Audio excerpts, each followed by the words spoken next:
Jim Peterik, always a pleasure, my friend. It's been a while. Tom Lounges. 36, 37 years, I think I've known you. I think I might have seen you more recently than that, though. Yeah, that's true. Of course, you've been on the radio show a lot, and we've done a little television here and there. But early fan, of course, never knew you back then, but we met at Point East, and the rest is, as they say, history.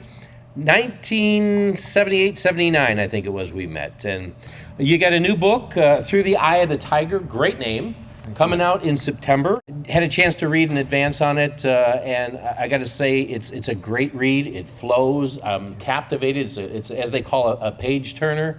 We're going to start with a line that's in your book on page 183, and you say, Who's counting? Ambition never rests. And if there's one mantra, if there's one thing that should be on your gravestone, that's it. Because since I've known you, you've been like the Energizer Bunny of rock and roll, never sitting still. Boom, boom. Well, you know, I love to work because it's not work. Mm-hmm. I'm very blessed to do what I love. Never had to work a day in my life, as they say. But I'm always trying to, press the boundaries. I love the oldies, but I don't live there. Mm-hmm. I use them for reference points, but if I wasn't creating new music and doing, for me, exciting things, I wouldn't be happy. I'm always pressing that envelope. The Ides of March, we're celebrating 50 years together this year. Right. And but we're not just doing an oldies record. We're doing a 3-disc set. I think I told you about this. It's called Last Band Standing, 50 years. And we're releasing, for the first time, all the original masters. Wow. From RCA and Warner Brothers, and they had to bake the tapes at RCA. Literally, they have never been reproduced, so we have to pay like a lot of money to put these tapes in an oven to bake them so the oxide doesn't fall off. Right. But the end result is going to be the best copies of those RCA days ever. Same thing with Warner Brothers. Right. Right. And then the second disc is the output we put out since 1990 when we Reformed. Got back together. Right. And then the third disc is excuse me. On that disc, there's 3 brand new songs. One is the title track, Last Band Standing, which we have a very special guest on, which I can't announce yet. Okay. But it'll blow your mind. We'll live in suspense. Blow your mind. Let's put it this way. Here's a hint. It's got a Stax Volt feel. That's all I'm going to say. Don't guess. I'm not going to guess. I think I know, though. All right, good. And then another song called Too Far to Turn Around, which is our harmony kind of a thing. And then the third song, oh my God, Get Out of Dodge. This song will peel the paint off the wall. It's called Who I Am. This is who I am. Stand up for yourself. Stand up, for who you are. And it's an anthem.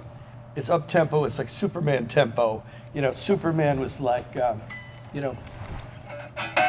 faster than a speeding bullet, able to leap the tallest building in a single bound, more powerful than a locomotive. I'm here, I'm there, I'm everywhere, I'm always around. Well, the third disc is Ides of March Live at House of Blues. Ides of March called it a day. And then you, of course, went to chapter 2, chapter 3, chapter 4 of your career, which brings us to the reformation, basically, with Ides later. Looking back, when you decided to say, that's enough for the Ides. In the book, you kind of give the impression that looking back today, you think maybe you guys pulled the plug a little too soon? Am I reading that right? You read it right. I still wonder about that. Of course, you can't change history. It is what it is, and it took the right course. I think, in those days, you had to be in a group or you could be a solo artist. Mm-hmm. And suddenly, I wanted to be a solo artist. I think my head was getting a little big. Needed to check it in. Big. And, I had people coming up to me, Jim, you're the whole band, BS, But part of you is starting to believe that. And plus, I started getting enamored with Cat Stevens, Paul Simon, all the cool solo acts that were singing sensitive songs, from the heart. And the Ides of March was this big thing that was just amazing. But I wanted to express myself. Well, if I had to do it all over again, I probably would have said, guys, give me a year and a half off. Let me get this out of my system, right?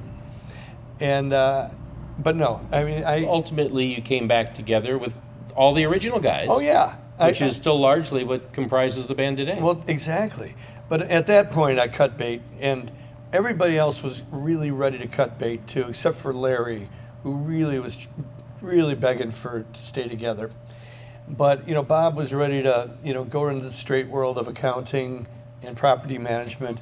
Everybody was bugging to do something else, and I could feel that. It was starting to, well, when you get 2 albums on RCA that didn't sell very well at all, you start going, are we any good? Now I look at those albums, I go, yeah, damn right we were good. 73, we pulled the plug on Ides of March. And I thought immediately I was going to get signed as a solo artist. I actually went out with my manager, Frank Rand, and I played for Roy Halley, the producer of Paul Simon and Garfunkel. And I played all my songs, and Roy said, oh, it's really good. He didn't sign me. Okay. He did not sign me. I was like, I guess I'm not Paul Simon after all, whatever, But the bottom line is, finally I did get signed. Lenny Pizzi signed me to Epic Records. I was signed about a few months after he signed another little band called Boston. Oh, I think I heard of them. Yeah. And for that, he will forever be famous in the annals. Annals of rock history. Now, there was a gap there, though. The Ides ended it, and the solo career started a little later than you wanted. Yeah. In between, Right. fortunately, you had a really good manager with Frank Rand, and he said, Jim, you're a good songwriter. Let's see if we can sell your songs. Now, you went not to a small company. You went to Warner Chappell, which was the big dogs of the day. Yes. And you had one real big hit behind you under your belt with Vehicle. Right. How hard of a sell was it to get Warner Chappell to say, we'll give this kid a chance? It wasn't that hard. Chuck Kay was at the top. He's an old Hollywood, his family was famous in Hollywood. Cool guy. And he signed me like that. I went on salary immediately. Okay. Here's a guy from Berwyn earning $500 a month to write songs. I'll take it. Good gig. It's an advance, of course, but it became another chapter. And every week I'd get like, Frankie Valli's looking. And I would write, Ramona, won't you stay? Ramona, won't you stay? Trying to channel the Valley thing. Get that falsetto going. Yeah, failing, but he liked the song. But the funniest story of all, and I think it's in the book, is when I got the call. Are you talking about Long Live the Devil? That made me laugh out loud when I read that. I thought, oh my God, Jim, what were you thinking? Let's share that story. You think I should? I think you should. Long live the devil. Well, all right. I don't know how much of the book I should give away. Okay. But I'll tease it then. All right. Well, let's just say this. I got the call that Johnny Rivers was looking for a hit. And he had a session coming up in a few days. Do I have anything? And I had a song called San Pedro's Children that I thought would be perfect. I mean, here, Johnny Rivers is Mexican-American. San Pedro's Children, boom. So I sent the demo, which I had made a few weeks earlier. And in the middle, you hear the voices of San Pedro's Children wafting over the fields. From a distance, you hear their little voices. Anyway, I don't know. I took 2 years of Spanish, but I don't know Spanish. So I made up some Spanishy sounding lyrics for it. They sounded really Spanishy, So they have the whole session going. They got Hal Blaine on drums, Joe Osborne on bass. They're cutting the song. Johnny's singing it, and it comes to this babble Spanishy part. And here's Johnny Rivers, who claims to be Mexican, doesn't speak the language, is just reading the lyrics. And the second engineer happened to be Mexican. Said, Johnny, can I talk to you for a second? Come on in. He said, you're singing Long Live the Devil. And this was basically a gospel-y type song. It was supposed to be Praise the Lord. Praise the Lord, yeah. And the kids are singing Long Live the Devil. Can you imagine what would have happened if he'd have recorded that and it would have come out 1 million copies? Right. Oh, they'd have been hunting you down. Oh, baby. Wow. But you had these big names. Warner Chappell was pushing the big stars. You actually nailed it in '81. One of the top country singers of that day, and still a big star, Reba McEntire, embraced one of your songs and recorded it. And it actually made it to a greatest hits album, too. So that's got to be a real feather in your cap from that era when you were kind of not knowing where to go next. You know, it's so difficult to break into the country market that I'm still pinching myself that one of the top singers in Nashville cut that. And it was purely a Warner Brothers pitch. I have to thank, a guy named Mike for pitching that song. And when I'm in Nashville, everybody says, Peterik, you wrote that. It's still resonating. Wow. You were doing that songwriter for hire for how long? Probably about 6 years. And at that point, you were transitioning into doing jingles.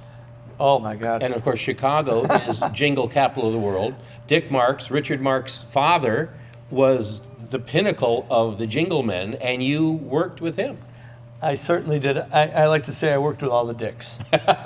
Dick Marks, Dick Boyle, and Dick... There's another Dick. Ears? No. No? I'll come up with that. Okay. There were 3 Dicks. And one was better than the other. Bigger than the other. There you go. Yeah. Lots of big dicks in Chicago. Yeah. And they were just hanging around. Yep. But seriously, they were all amazing. Dick Boyle was the very first commercial I ever did. What was it? It was when you're funky in the summer and you can't escape the heat. When you hustle in the city, the noise of the street, in the silence of you can hear the old style. Old style. I had to get Old to the hook. style. Wow. Yeah. So it's so smooth going down. Old style takes you to God's country. Yeah. Now that's a real vehicle sound, the way you sang that. Well, Is that what they were looking for? I was beer and tires. Okay. Yeah, they would, I wasn't like, feminine protection. I was beer and tires. Manly men stuff. Manly men stuff. All right, there you go. Although I did do one. Strong and gentle. Can you be strong and still be gentle? Can you be both at the same time? At the same time, be strong and still be gentle. What was it, though? I don't know. Tissues or something. Oh, wow. Yeah. An interesting story, and it kind of came full circle. For a while in the early 2000s, I think it was, and correct me if I'm wrong in my dating, but you were working with Brian Wilson of the Beach Boys. Yes. You were in his touring band and recording 1999. and writing. Yeah. But when you were doing the jingles, you were hired to basically take one of Brian's songs and kind of reinvent it for a product. No, ruin it for a product. I was being kind. Yeah, I know you were. And I never told Brian this, and I Okay. hope he doesn't associate me with, I'm drinking up good vibrations, sun-kissed orange flavor taste sensation. Ooh, wop, wop. He would kill me if he knew that was me.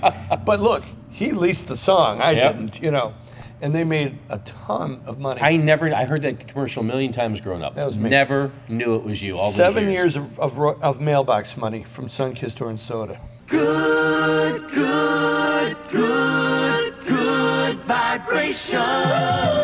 Sun surfing excitations call for sun-kissed good vibrations. Bubbly orange jubilation, sun-kissed orange soda taste sensation.